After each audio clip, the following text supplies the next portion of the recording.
Hey folks, and welcome to Tyrdom.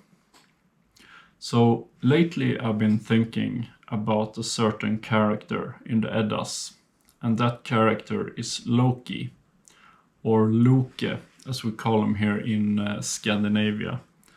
And for due diligence sake, I will refer to him as Loki for the rest of the video. Hope you don't mind. And it's probably the most correct way to pronounce him anyways. So, Loki, what is the first thing you think about when you hear that name? Well, to me at least, Loki is one of the, he's one of the corner cases in Norse mythology. Because he's the child of a giant, but he's not a god. He's not human. He's somewhere in between the realms, so to speak. And you can kind of refer to him as the trickster god, but he's not a god like Odin, Thor, Tyr, or any one of those entities. He's one of the, I guess you could call him a misfit in some way. He doesn't really fit into any realm. He's kind of fluent in between realms. And I think that makes sense. And I will explain to you why a person like Loki is totally necessary. And if we look at Loki's nature, what he does, he's kind of in charge of disruption and change. And if we look at Odin, Thor, or Tyr for that sake, they are constructive forces. They improve things, they create things, and they create a forward momentum in the realms. Meanwhile, Loki, or Loke, as the trickster, oftentimes disrupt or even destroy what the gods built. But the thing is that he is not an evil entity. Neither is he a good entity. He just is. And the reason why it's important to have a character like Loki is that he breaks the status quo. So in a sense, in the realms, he's absolutely necessary in order to, challenge the consensus and take things down and rebuild them better in a positive trajectory. And if we look at Loki in the sagas, he's a shapeshifter. He can be a man, he can be a woman, and he can even take the shapes of other things. Whatever fits the narrative at that given time. And, even though he's a trickster and he oftentimes destroys, he is still a very, very important entity for the gods. For example, he's the one that is responsible for Odin getting his well-known horse Sleipnir, or Sleipnir, but Sleipnir. And without Loki, they wouldn't, have a progress in the realms that like they have. And the funny thing with the character like Loki is that you basically find a similar character in basically all cultures, and especially in pagan cultures. And we can find them in Hermes and in Prometheus, very, very similar characters that are both, constructive and destructive powers. And they act like a balance in the realms or the worlds. And I guess you could say that their role is to challenge systems when they become too rigid, if that makes sense. And you could like I said, they challenge the status quo, and if we didn't have them, everything will sooner or later, die off under its own weight, so to speak.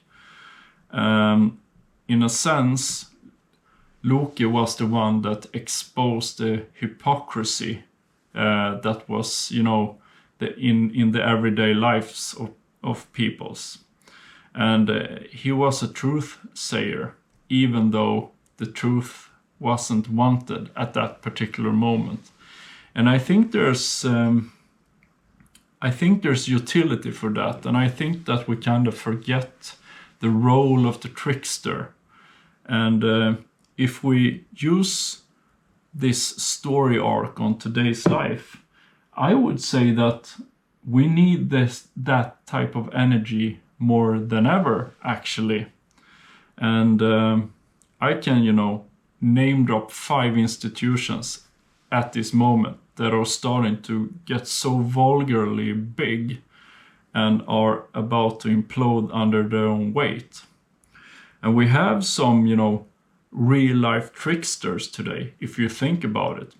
To name a few, we have a person like Elon Musk. I would definitely consider a trickster.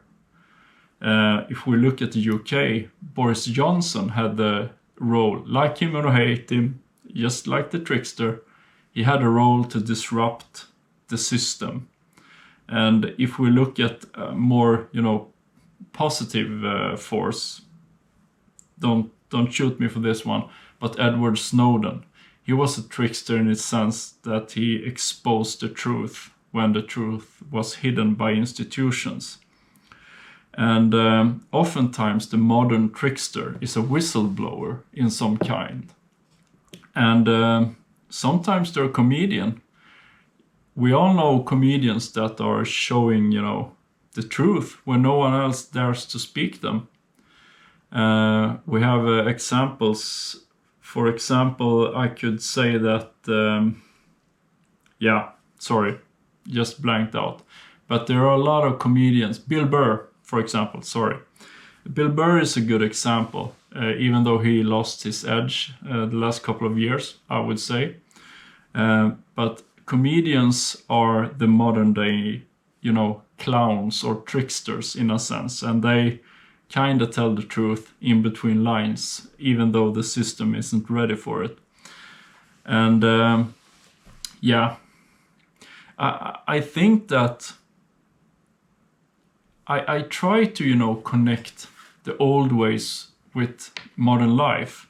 And I see these, connection points, inflection points all the time. And I do think that by looking at the old wisdoms, which I would call them, sorry about that, we definitely can find those inflection points in the modern life as well. And, if we look at this channel, so when I started this channel, I did it with the, inspiration from the Tyr sagas, with the god of war that sacrificed his hand for creating order and saving humanity and all that stuff. I think Loki represents, the awareness and the questioning, and also the freedom, breaking free from a negative status quo. So let me know if you agree with this, that we can, use the old wisdoms and the old stories to understand the modern times, the timeline we live in. Because I'm very, very convinced we can do that. And if you find these types of ventures interesting, please let me know, and I will for sure look deeper into them. So I think I've talked about in earlier videos that it's important, to have the warrior spirit like Tyr or Thor, but also the thinking spirit like Odin, but also Loki for that matter, because you need the balance. And I often talk about homeostasis, that it's important to have, you know, the constructive force, but also a bit of the destructive to challenge the status quo, so to speak. Order and disruption, you know, in perfect harmony. I guess that's what I'm aiming at. So, yeah.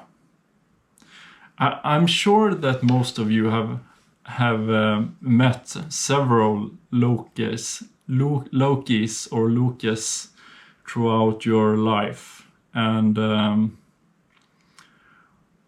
it's easy to look at them and see them as, you know, annoying or just disruptors for disruption's sake.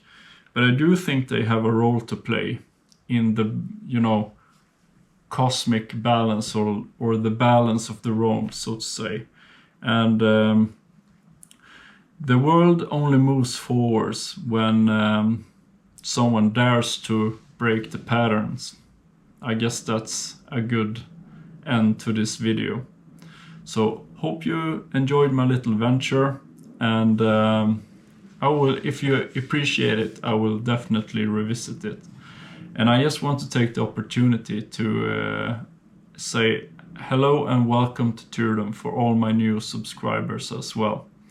I saw that the Yggdrasil video was quite popular, so I really appreciate that. Okay folks, have a lovely day, talk to you later, and as usual, Tyrdom out.